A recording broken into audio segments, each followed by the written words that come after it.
दोस्तों, एक कहावत तो आपने सुनी होगी कि एक माँ कई संतान को पाल सकती है, लेकिन कई संतान मिलकर भी एक माँ की देखभाल नहीं कर सकते।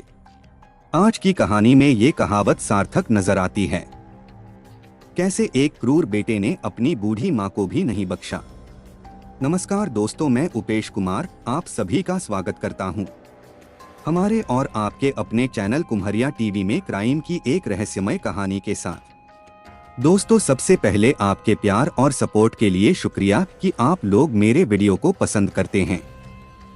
अगर आप चैनल पर नए हैं या अभी तक चैनल को सब्सक्राइब नहीं किया है तो सब्सक्राइब कर लीजिए और घंटी के बटन को क्लिक कर लीजिए ताकि मेरी हर वीडियो का नोटिफिकेशन आप तक पहुंचती रहे।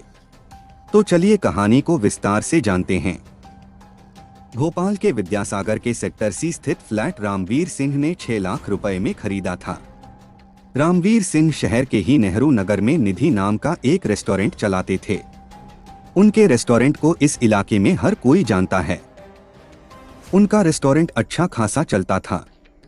मूलत ग्वालियर के रहने वाले रामवीर सिंह सालों पहले रोजगार की तलाश में भोपाल आए थे और फिर यहीं के होकर रह गए थे। रेस्टोरेंट अच्छा भला चलने लगा और कुछ पैसा भी इकट्ठा हो गया तो उन्होंने उस पैसे को कहीं लगा देने की बात सोची। रामवीर के रेस्टोरेंट पर कभी कभार आने वाला एक ग्राहक अमित श्रीवास्तव भी था। अमित पर उनका ध्यान इसलिए भी गया था कि वह आमतौर पर शांत और गुमसुम सा रहता था। उसकी बोलचाल में रामवीर को ग्वालियर चंबल का लहजा लगा तो उनके मन में उसके बारे में जानने की जिज्ञासा पैदा हुई। दोनों में बातचीत होने लगी तो रामवीर को पता चला कि अमित ग्वालियर का ही रहने वाला है और विद्यानगर में अपनी बूढ़ी माँ विमला देवी के साथ रहता है। एक दिन यूं ही उनके बीच हुई बातों में रामवीर को पता चला कि अमित अपना फ्लैट बेचना चाहता है। यह बात रामवीर को इसलिए अच्छी लगी क्योंकि अपने रेस्टोरेंट की वजह से वह उसी इलाके में रहने के लिए फ्लैट खरीदना चाहते थे। दोनों के बीच बात चली तो सौदा भी पट गई। 6 लाख रुपए में एक बड़े रूम, किचन और बालकनी वाला फ्लैट रामवीर को घाटे का सौदा नहीं लगा। उन्होंने अमित से बात पक्की कर ली। जून 2018 में रामवीर ने फ्लैट देखकर उसकी रजिस्ट्री अपने नाम करा ली।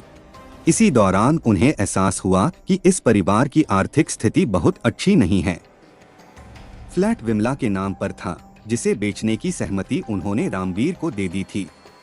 अमित पहले कहीं नौकरी करता था जो छूट गई थी। उसके घर में उसकी बूढ़ी लकवाग्रस्त माँ विमला श्रीवास्तव ही थीं, जिनकी देखरेख की जिम्मेदारी अमित पर थी। रजिस्ट्री के वक्त रामवीर ने अमित को 2.5 लाख रुपए दिए थे और बाकी रकम भोपाल विकास प्राधिकरण यानी बीडीए में जमा कर दी थी क्योंकि फ्लैट बीडीए का था। इस तरह अमित का हिसाब किताब बीडीए से चुकता हो गया तो कागजों में फ्लैट पर उनका मालिकाना हक हो गया। रजिस्ट्री के पहले ही अमित ने उनसे कहा था कि वे मकान खाली करवाने की बाबत जल्दबाजी न करें। कहीं और इंतजाम होते ही वह उसमें शिफ्ट हो जाएगा और फ्लैट की चाबी उन्हें सौंप देगा। चूंकि अमित देखने में उन्हें ठीक ठाक और शरीफ लगा था, इसलिए उसकी बूढ़ी माँ का लिहाज करके इंसानियत के नाते उन्होंने अमित को कुछ मोहलत दे दी। वैसे आजकल खरीदार रजिस्ट्री तभी करवाता है जब उसे मकान, दुकान या फ्लैट खाली मिलता है। उस वक्त रामवीर को जरा भी अंदाजा नहीं था कि यह मानवता उन्हें कितनी महंगी पड़ने वाली है, या कहें उन्होंने फ्लैट नहीं बल्कि एक आफत मोल ले ली है। दरअसल अमित उतना सीधा सादा या भोला नहीं था जितना कि वह देखने में लगता था। चूंकि सौदा बिना किसी अड़चन और दलाल के हो गया था, इसलिए उन्होंने किसी बात पर गौर नहीं किया सिवाय इसके कि अब रजिस्ट्री तो उनके नाम हो ही चुकी है। जब अमित अपना कोई इंतजाम कर चाबी उन्हें सौंप देगा तो मकान की साफ सफाई और रंगाई पुताई कराकर वे उसमें रहने लगेंगे।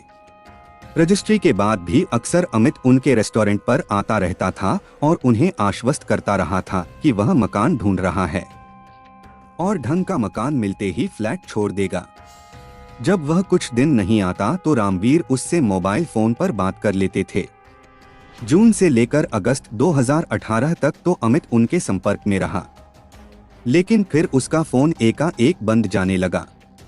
इससे रामवीर थोड़ा घबराए क्योंकि अमित ने उन्हें फ्लैट खाली करने की सूचना नहीं दी थी। जब उसका फोन लगातार बंद जाने लगा तो वे फ्लैट पर पहुंचे, लेकिन वहां हर बार उनका स्वागत लटकते ताले से होता। अड़ोस पड़ोस में पूछताछ करने पर भी कुछ हासिल नहीं हुआ। कोई भी यह नहीं बता पाया कि अमित और विमला कहाँ गए। अलबत्ता रामवीर को यह अंदाजा जरूर लग गया था कि अमित ने वादे के मुताबिक फ्लैट खाली नहीं किया है और उसका सामान भी वहीं रखा है। कानूनन फ्लैट अब उनका हो चुका था, लेकिन ताला तोड़कर उसमें घुसना उन्हें ठीक नहीं लगा। इसलिए वे इंतजार करते रहे कि आज नहीं तो कल अमित उनसे संपर्क करेगा। आखिर कोई इतना सामान तो छोड़कर जाता नहीं। जब भी वह सामान लेने आएगा तब वे चाबी उससे ले लेंगे। यह सोच सोच कर वे खुद को तसल्ली देते रहे।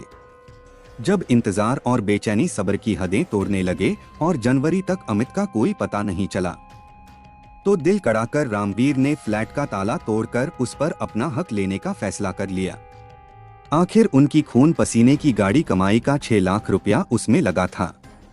रविवार 3 फरवरी को रामवीर ने डुप्लीकेट चाबी से फ्लैट का ताला खोला और साफ सफाई की जिम्मेदारी अपने बेटे धर्मेंद्र और 2 मजदूरों को दे दी। इन लोगों ने जब फ्लैट में पाँव रखा तो उसमें चारों तरफ से बदबू आ रही थी। चूंकि 8-9 महीने से मकान बंद पड़ा था, इसलिए बदबू आना स्वाभाविक बात थी। बदबू से ध्यान हटाकर उन्होंने सफाई शुरू कर दी। चारों तरफ कचरा फैला था और सामान भी अस्त व्यस्त पड़ा था। मजदूरों ने कमरे में रखे एक दीवान को बाहर निकालने की कोशिश की तो भारी होने की वजह से वह हिला तक नहीं।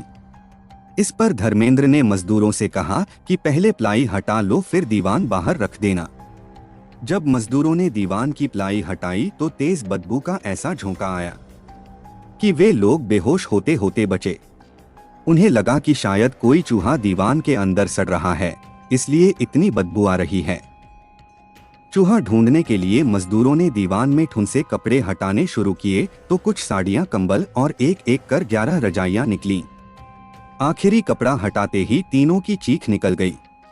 दीवान के अंदर चूहे की नहीं बल्कि किसी इंसान की लाश थी।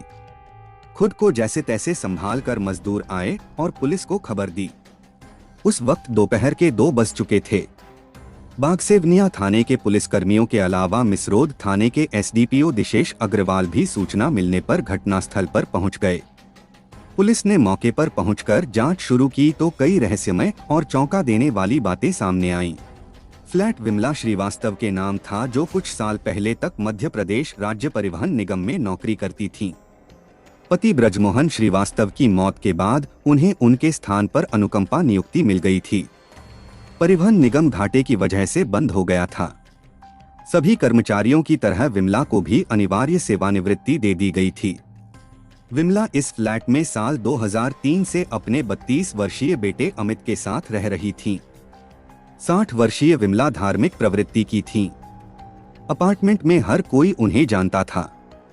वे अक्सर शाम को 4 बजे के लगभग कैंपस में बने मंदिर में पूजा पाठ करने जाती थीं और रास्ते में जो भी मिलता था उसे राधे राधे कहना नहीं भूलती थीं।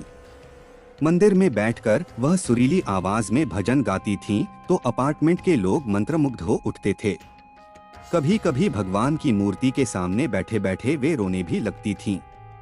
विमला भगवान से अक्सर अपने बेटे अमित के लिए सद्बुद्धि मांगा करती थीं और कभी कभी उनके मन की बात होंठ तक इस तरह आ जाती थी कि आसपास के लोग भी उसे सुन लेते थे।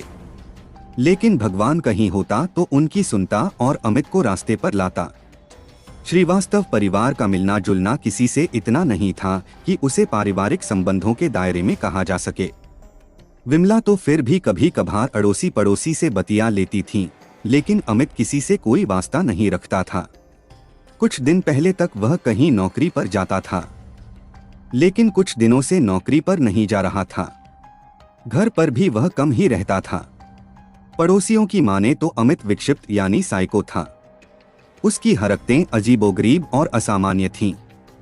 वह एक खास तरह की पिनक और सनक में रहता और जीता था, जो पिछले कुछ दिनों से कुछ ज्यादा बढ़ गई थी। विमला को कुछ महीनों पहले लकवा मार गया था, जिससे वह चलने फिरने से भी मोहताज हो गई थीं। उन्हें किडनी की शिकायत भी रहने लगी थी। अब वह पहले की तरह न मंदिर जाती थीं और न ही किसी को उनके भजन सुनने को मिलते थे।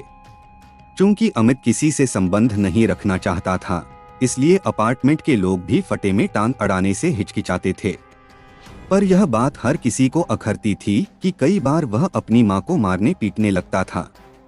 ये आवाजें अब उनके फ्लैट से बाहर आती थीं, तो लोग कलयुग है कहकर कान ढकने की नाकाम कोशिश करने लगते थे। कान ढकने पर एक बार तो आवाज न भी आए, लेकिन आंखें लोग बंद नहीं कर पाते थे। जब अमित विमला को मारता पीटता और गैलरी में लाकर पटकता था, तो यह देखकर लोगों का कलेजा फटने लगता था। पूत कपूत बन चला था। जवान हट्टा कट्टा बेटा उनके सामने ही बूढ़ी अपाहिज मां से मारपीट करता था और लोग तमाशा देखने के अलावा कुछ नहीं करते थे। निस्संदेह ये लोग सभ्य समाज का हिस्सा नहीं थे। हैवानियत और राक्षसी प्रवृत्ति वास्तव में क्या होती है, यह अमित की हरकतों से समझा जा सकता था। पड़ोसी तो छोड़िए, अमित ने नाते रिश्तेदारों से भी संबंध नहीं रखे थे। लाश मिलने के बाद यह बात तो एक कागज के जरिए पता चली कि विमला के ससुराल पक्ष के रिश्तेदार ग्वालियर में रहते हैं। बहरहाल कई दिनों तक जब विमला नहीं दिखी, तो उनकी कुछ सहेलियों ने उनकी खोजखबर लेने की कोशिश की। अपार्टमेंट की कुछ बुजुर्ग महिलाएं मई के महीने में उनसे मिलने पहुंची, तो अमित ने उन्हें बेइज्जत किया और दुत्कार कर भगा दिया था। उस दौरान वह अपनी सोती हुई मां का चेहरा कपड़े से ढककर कह रहा था, सो जा मां सो जा। पुलिस ने जब फ्लैट की तलाशी ली तो उसके हाथ कई अहम सुराग लगे, लेकिन पहली चुनौती लाश की पहचान की थी। लाश बिल्कुल सड़ी गली नहीं थी, क्योंकि उसे रजाइयों, कंबल और साड़ियों से ढक कर रखा गया था, जिससे उसका संपर्क हवा से नहीं हो पाया था। मम्मी जैसी हालत वाली यह लाश विमला की ही है। इसके लिए पोस्टमार्टम जरूरी था, जो एम्स भोपाल में ही कराया गया। पुलिस वालों का शुरुआती अंदाजा यही था कि लाश किसी महिला की ही होनी चाहिए, लेकिन वे दावे से यह बात नहीं कर पा रहे थे। लाश निकालते वक्त नजारा बहुत डरावना था। लाश के पैर दीमक ने कुतर दिए थे और अस्थिपंजर पर मांस बिल्कुल भी नहीं था। हड्डियों के ढांचे और ऊपरी परत को देखकर यह नहीं लग रहा था कि उस पर किसी धारदार हथियार का इस्तेमाल किया गया होगा। किसी तरह के चोट के निशान भी लाश पर नहीं थे। पुलिस ने फ्लैट की तलाशी ली तो उसे विमला और अमित के आधार कार्ड के अलावा bank passbook, voter ID, gas connection के कागजात और बिजली के बिल के अलावा अमित की बरकतुल्ला यूनिवर्सिटी भोपाल की एक मार्कशीट भी मिली, जो कि कटी थी।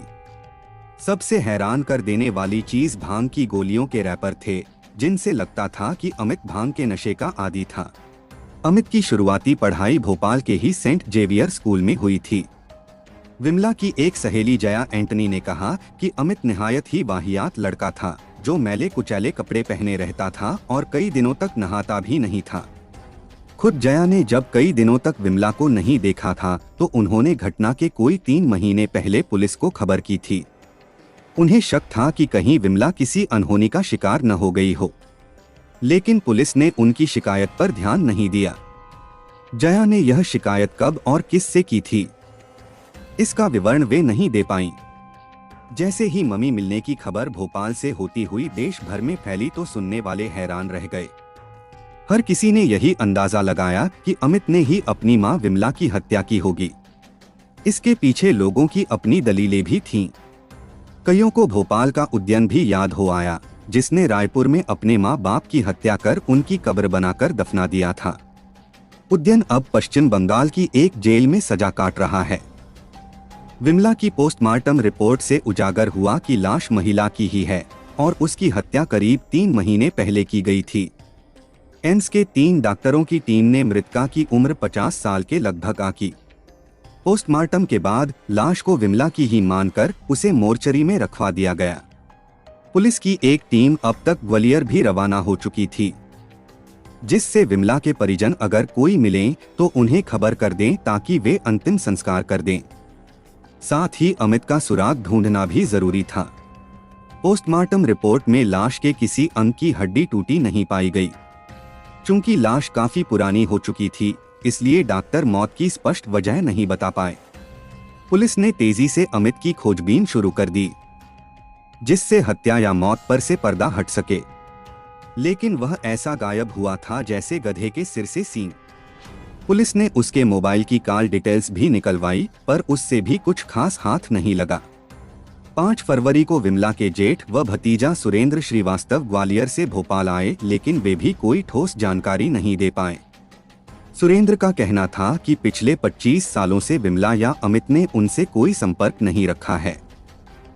उनका मायका भिंड जिले के मड़गांव में है, लेकिन अमित अपने मामा से भी संबंध या संपर्क नहीं रखता था। विमला की 2 बेटियां भी थीं, जिनकी काफी पहले मौत हो चुकी थी।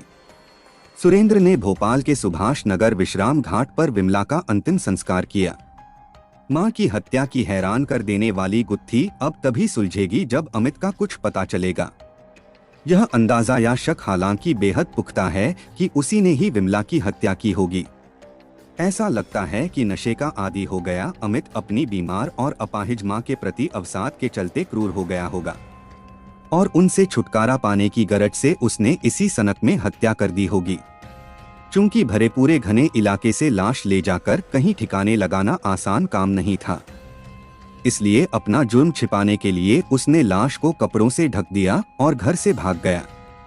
लेकिन कहाँ गया और जिंदा है भी या नहीं, यह किसी को नहीं मालूम। पुलिस की इस थ्योरी में दम है कि अमित ने जाते जाते एक मोमबत्ती टीवी के ऊपर जलाकर रख दी थी, जिससे घर ही जल जाए और लोग इसे एक हादसा समझें। लेकिन मोमबत्ती से टीवी का आधा हिस्सा ही जल पाया और वह आग भी नहीं पकड़ पाया। एकल होते परिवार, बेरोजगारी के अलावा हत्या का यह मामला एक युवा के निकम्मेपन और एहसान फरामोशी का ही जीता जागता उदाहरण है, जो इस कहावत को सच साबित करता प्रतीत होता है कि एक माँ कई बच्चों को पाल सकती है, लेकिन कई संतानें मिलकर एक माँ की देखभाल भी नहीं कर सकती। दोस्तों, इस कहानी के बारे में आपकी क्या राय है, कमेंट बॉक्स में जरूर बताएं। दोस्तों, कहानी के अंत तक अपनी कीमती समय देने के लिए आपका बहुत बहुत धन्यवाद।